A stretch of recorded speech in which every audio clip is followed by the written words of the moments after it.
You did not quit dramatically. There was no resignation letter printed on good paper, no clearing of the desk in front of a stunned audience, no moment anyone witnessed or applauded. You just stopped being trapped, quietly, on a Tuesday. The same way you started building toward this. The rat race did not notice you leave, because you never looked like you were leaving.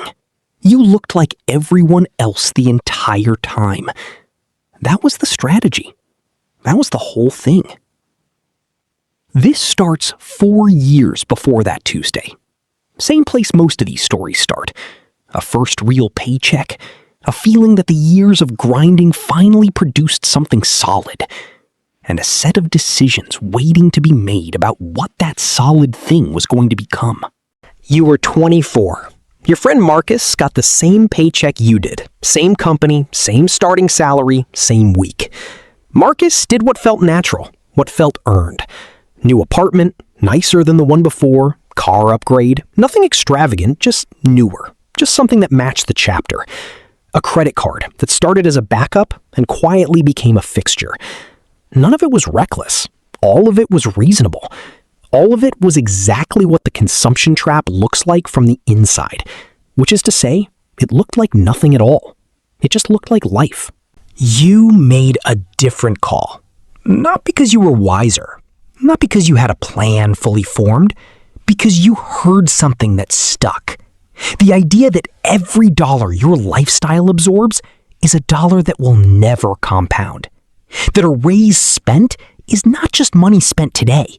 It is money that will not exist at 34, at 44, at 54. The cost of lifestyle inflation is not what it costs now. It is what it costs compounded forward across every year it never got to run. You could not unknow that once you understood it. So you did something Marcus did not. You flipped the order. Most people save whatever is left after the month is done. Whatever is left is usually nothing. You decided the future got paid first, before the rent, before the groceries, before anything else had a chance to claim it. You set up a 401k contribution that captured the full company match. Free money, sitting in a benefits email most people on your floor deleted without reading. You opened a Roth IRA and automated a transfer of $200 every payday, 2 days after direct deposit hit, before you could redirect it anywhere else. You built a separate high-yield savings account and moved a fixed amount into it every month, labeled simply as untouchable. That was the whole architecture. Not complicated, not impressive to describe at a dinner table. Just a system that ran before you woke up and asked nothing of you in the moment except that you had decided once, clearly, and then left the decision alone. Nothing announced that you had done something significant. That is the first thing nobody warns you about. You set up the automations on a Wednesday afternoon in an HR portal while most of your floor was still thinking about lunch. No confirmation arrived.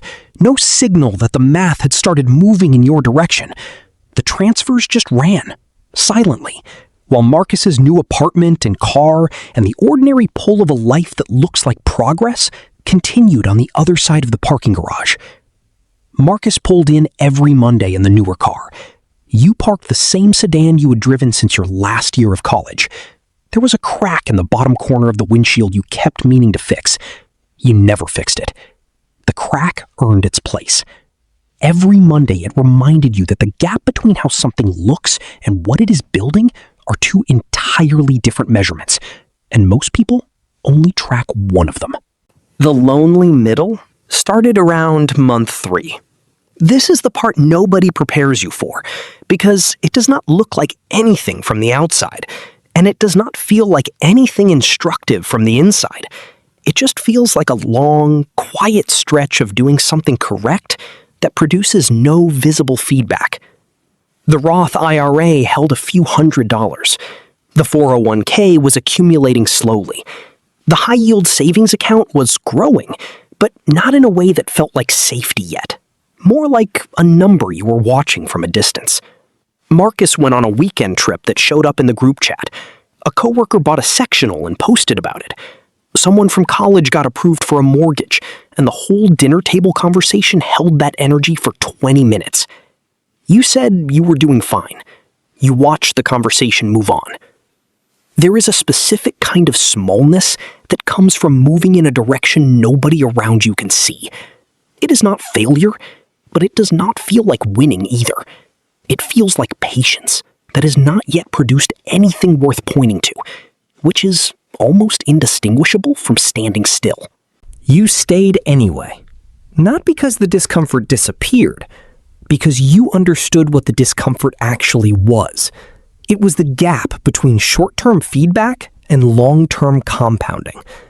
Every financial decision that matters will feel underwhelming when you make it, and unreachable when someone else describes it years later.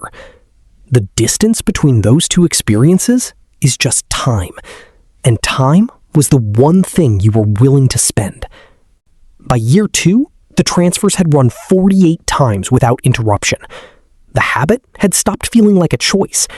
The lifestyle had restructured itself around the fixed amounts that left automatically, and the remaining money had learned to be enough. The 401k match had captured free employer contributions on every single payday Marcus's floor had ignored. The index fund had done what index funds do across a long enough window. Nothing exciting, nothing dramatic, just compounding, running forward through the noise, through the months the market moved up, and the months it moved sideways, and the one quarter it dropped sharply enough that Marcus mentioned it at lunch and said he was glad he hadn't started yet. You said nothing. You did not pause the transfer that quarter. You did nothing, which was the hardest possible action, while a number you had been building was moving in the wrong direction. The market recovered, the way it always has across every comparable historical period. But you did not know that with certainty while it was happening. You stayed anyway. That decision, that one quiet decision to hold while everything felt uncertain, is the decision that separates people who build something from people who only participate when it is comfortable. Year 3. Something shifted in how the account balance read. It no longer felt like savings you had accumulated. It felt like something operating without you. Each layer of contribution was compounding inside the layers before it, each dollar in the market for a different duration, growing at its own rate. The balance was climbing faster than the math of your contributions alone would suggest. You were still the one putting money in, but you were no longer the only one doing the work. Then the stress test arrived. These always arrive. Yours came on a Thursday morning, a calendar invite with no agenda that everyone on the floor recognized immediately. By mid-morning, you and Marcus were both carrying boxes through the lobby. Same severance package, same Thursday. Neither of you had seen it coming the week before. In the parking lot, Marcus opened his banking app, and the math closed in on him immediately. The car payment was due in 8 days. The apartment hit on the 1st. The credit card balance he carried from month to month, the one that had started as a backup and quietly become infrastructure, was sitting at a rate he had stopped looking at directly. He applied everywhere within the week. He did not have the runway to wait for something better. He took the first offer, a step down in salary, a role at a smaller company he knew almost nothing about. He told himself it was temporary. It might be, but he never had the option to find out, because the option had been spent, month by month, on a life that looked like progress while it was happening. You opened your accounts in the same parking lot and felt something that took a moment to name. Not relief, something quieter. The number sitting there, built in silence over 3 years, never mentioned at a dinner table, never visible from the outside, had become 9 months. Not 9 months of panic, 9 months of actual choice. You turned down the first offer because the role had no trajectory. You passed on the second because something about the final round felt wrong in a way you had learned to trust. You sat with the number in your account and let it do the one thing you had built it to do: hold. Not forever, just long enough for the right door to open instead of the first one. The job you eventually took paid more than the one you lost. You moved into it without the urgency that would have forced you to take anything available. Something had shifted that you could not quite name yet. Not confidence. Something more structural. A floor. The knowledge that one bad Thursday could not unravel what 3 years of quiet, invisible decisions had built. A few months into the new role, you opened the investment account on a Sunday evening. Not because anything prompted you, just because you had not looked in a while. The number on the screen made you sit back. Your monthly contributions across both accounts were $380. But the previous month, the portfolio had generated more than that entirely on its own. Not from any decision you made that month, not from anything you did. From compounding that had been running in the background since you were 24. Through the dinner tables and the parking lot Mondays and the cardboard box Thursdays and the 9 months. Through all of it, your money had made more money than you put in. Without your labor, without your attention, without you. That is the tipping point. Not a balance on a scoreboard, a ratio. The moment the portfolio starts doing more work than you are. Once that ratio tips, it does not go back. You are no longer just a person saving money. You have built something that earns on its own. The machine is running. Your job now is simply not to turn it off. What this actually means does not arrive as a revelation. It arrives 7 months later, on a Tuesday night when your phone rings and it is your mother, and your father is in the hospital 2 states away. You hang up and open a laptop. You book the next available flight, not the cheapest one, the next one. You reserve a hotel near the hospital, open-ended, because you do not know how many days you will need. You do not check your account balance before doing any of this. The thought does not occur to you. You sit in that waiting room for 5 days. Fluorescent lighting, uncomfortable chairs, the particular stillness of a hospital corridor in the early morning. You are completely present. The logistics do not reach you. The money handled every problem money can handle, quietly, without asking you for anything in the moment when you needed to be somewhere else entirely. That is what the Tuesday transfers were always for. Not the balance, not the ratio, not the 9 months. This.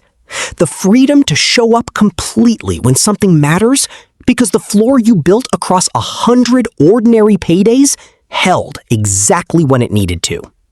You did not out-earn Marcus. Your salaries tracked within a few $1,000s of each other for years. You did not out-hustle him. You did not have better information or a better manager or a better market. You just understood one thing earlier, that the decisions nobody sees are the only ones that actually compound. The 401k form that took 15 minutes on a Wednesday afternoon. The Roth IRA transfer running before you woke up. The 9 months you built in silence before you ever needed them. The crack in the windshield you never fixed because the money had somewhere better to go. None of it had an audience. That is exactly why it worked. You escaped the rat race on a Tuesday. The rat race did not notice. The parking garage looked the same. The stand-up meeting ran the same way it always ran. Marcus sent a message in the group chat about weekend plans. You replied and meant it. The floor held. The machine is running.